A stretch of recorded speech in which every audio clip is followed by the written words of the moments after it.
Hello guys! For this video, sobrang saya natin dahil may natanggap tayo na package mula sa Drifit Custom.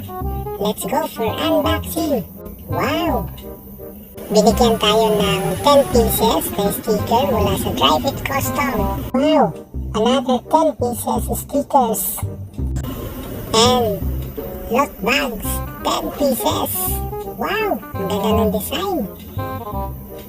And the next one is tubas. Drifit Custom lang ang malakas. 6 pieces. And the next one, wow, moto jersey mula sa Drifit Custom. Wow, the next one is moto shirt. Wow, ang ganda. The next one is another moto jersey. Drifit Custom. Escape the ordinary.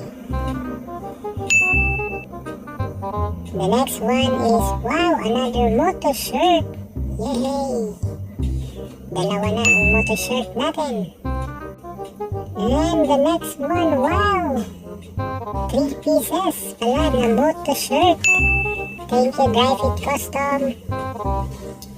The next one is, wow, another moto jersey. Escape the ordinary from Drifit Custom. Thank you!